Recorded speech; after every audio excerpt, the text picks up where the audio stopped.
So substituting those new terms into the ST, you end up with an equation like this. Now, well, I didn't mention it earlier. Was what's this? Where did this come from? Well, it's, you can see the L again, so it's got something to do with the angular momentum.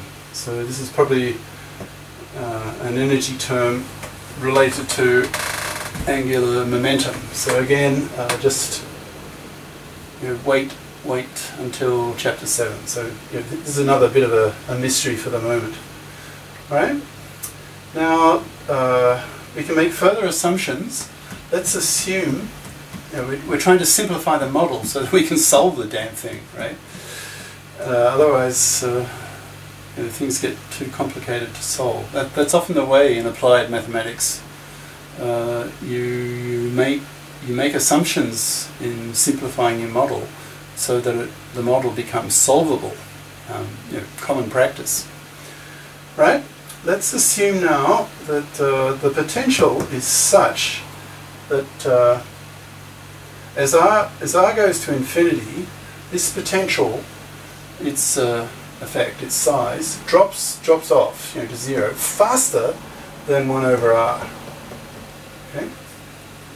So if that's the case, then this can, as r goes to infinity, right, becomes effectively, these two terms drop out as r goes to infinity, and as r goes to infinity, v's dropping off to 0, right? So these two drop out, and you're effectively just left with d squared chi by dr squared plus k squared chi is naught. Now we've seen this kind of equation before. That just has, now that's quite simple. We can solve that, right? Which is the whole point. So well, maybe I should make a bit of a comment here. This requirement that the potential drops off faster than 1 over r, that requirement is not met for the Coulomb potential, which is what? Just a potential of the form something, some constant effectively, over r, which is what you'd think might be the case in this context. You're talking, say, a nucleus with its charge or whatever. But there are various phenomena, often called screening, which change the potentials so that it's not Coulomb. It's not of the nature of some constant over r, the Coulomb. Now again, glossing over details, not mentioned in the text either. This is some high level stuff. But if you query that, say, well, wouldn't v just be of the form 1 over some constant over r? Well, there are circumstances where this this assumption here is true. So let's assume that it is true. So this v drops off faster than r. So effectively, these two drop out. You're left with this much simpler form of an equation. And the general form to this, we've done this before, is of this form, right? And if that's the case, so you've got a solution for chi now. So therefore your wave function u, which is r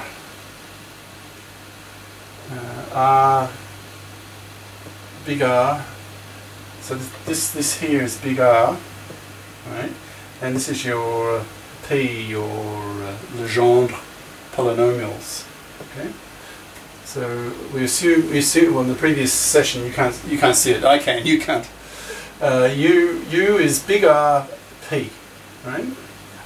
And big R is chi over little r.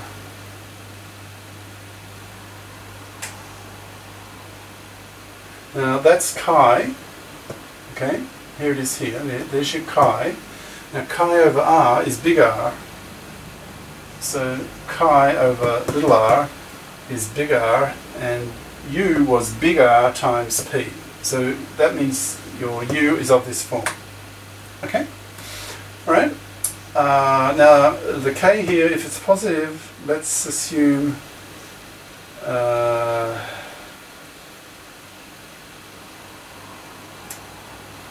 I'm just thinking, why is that the outgoing flux? And this, in the text, this is interpreted, well, one of them is interpreted as the incoming flux, and the other as the outgoing flux. Does it really make much difference? Just the convention, right? Which way the sign or you give to the K. I think it really matters much. Well, you just choose the convention. Okay, so one of them is an incoming flux, the other is an outgoing flux. Now, this potential, it's not so huge that it's capable of, has sufficient energy to create particles. Now, in quantum field theory, that kind of thing can happen. The energies involved in relativistic quantum field theory can be so high that you get pair creation. You get a particle and its antiparticle formed, and hence particle creation. But in this context, less energetic, let's assume potential is such that no particles get created or destroyed, right? And that means that the flux in must equal the flux out. And if particles are not, if particles are conserved, if flux is conserved, then the amount of flux coming in must equal the amount of flux coming out. And so you've got the incoming flux and the outcoming flux. So if you square both of them, they must be equal to each other. So that means A squared must equal B squared, right? Just from conservation of flux. Okay, so you've got A squared equals B squared. So that means A is equal to B times some exponential to the I something, times some phase. So that means that A and B, they're different only by a phase factor, and a phase factor would be of the form e to the I some number, e to the I n, let's say, right? Or delta, e to the I delta, because we're talking about phase as a delta. Okay? Alright, well, let's put in, so here, now, you may wonder, where did this L pi come in? This L again, from the context of angular momentum. But it's in this context, just think of it as an integer. So an integer times pi, e to the I integer times pi, that's just going to be plus or minus 1. Right? So doesn't change things much. And the reason why it's put in, it helps the mathematics, but it's not clear yet why it's the case. But here, and y2 here, again, mathematical convenience. And here's your delta, here's your phase change. Remember we were saying in an earlier session, the particle decelerates and accelerates, so it'll change. There was a previous session. So the particle hits, gets deflected by the target. As it gets close, it may decelerate, and then as it starts moving away from the target, accelerates.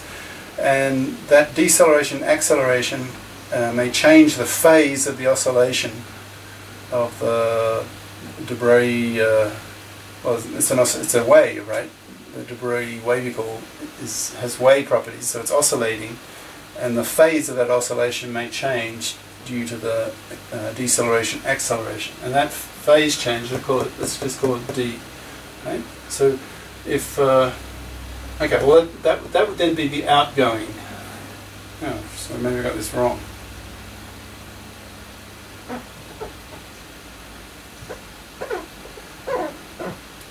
Is that why I put B?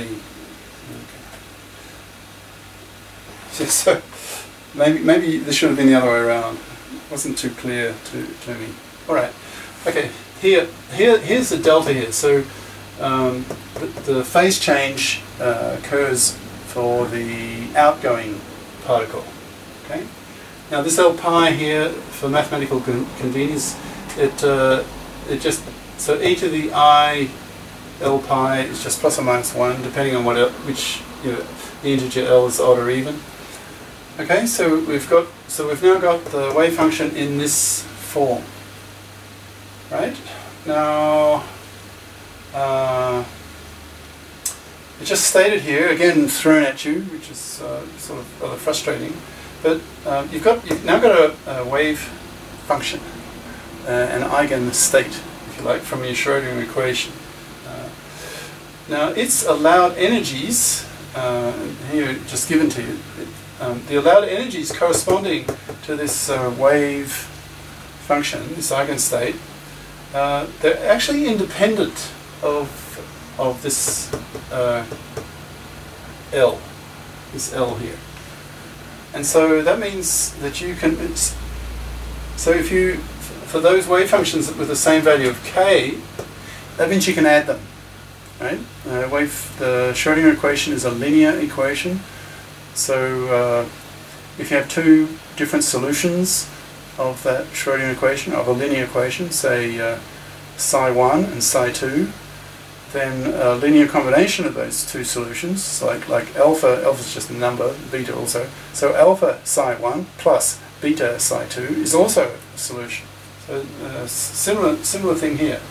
So if the energies, sorry, the energies, allowed energies, are independent of this L. And therefore you can have linear combinations of these solutions. So here, for example, so you're adding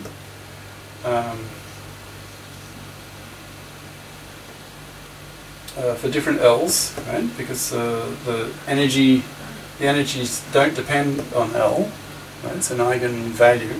They don't depend on L. So we could have more of these. So we could have several of these, a linear combination of them. Okay.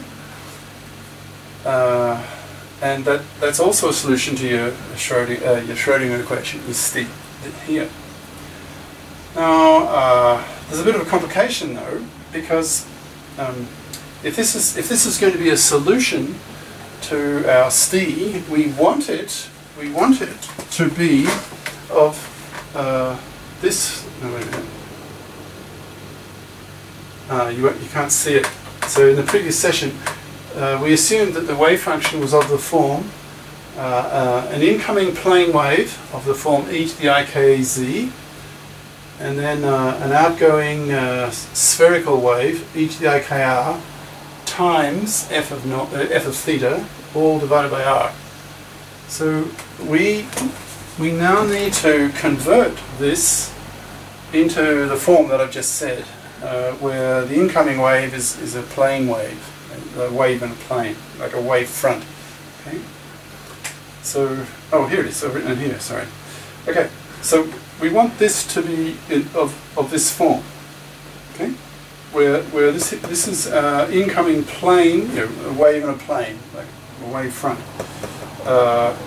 coming in. Now so it is possible to rewrite this in this form. There's some mathematics that allows you to do that. So effectively we have to rewrite this in a form that looks like this, where the incoming wave is in the form of a plane wave. And that can be done, but showing you how to do that will have to be for next session, because as usual, run out of board. Even though my board is, gosh, 1.2 by 2.4. That's nearly 3 square meters. Is that right? 2.4 by 1.2. 12, 144 times 2, 288, 2.88 square, nearly, yeah, 2.9 square meters.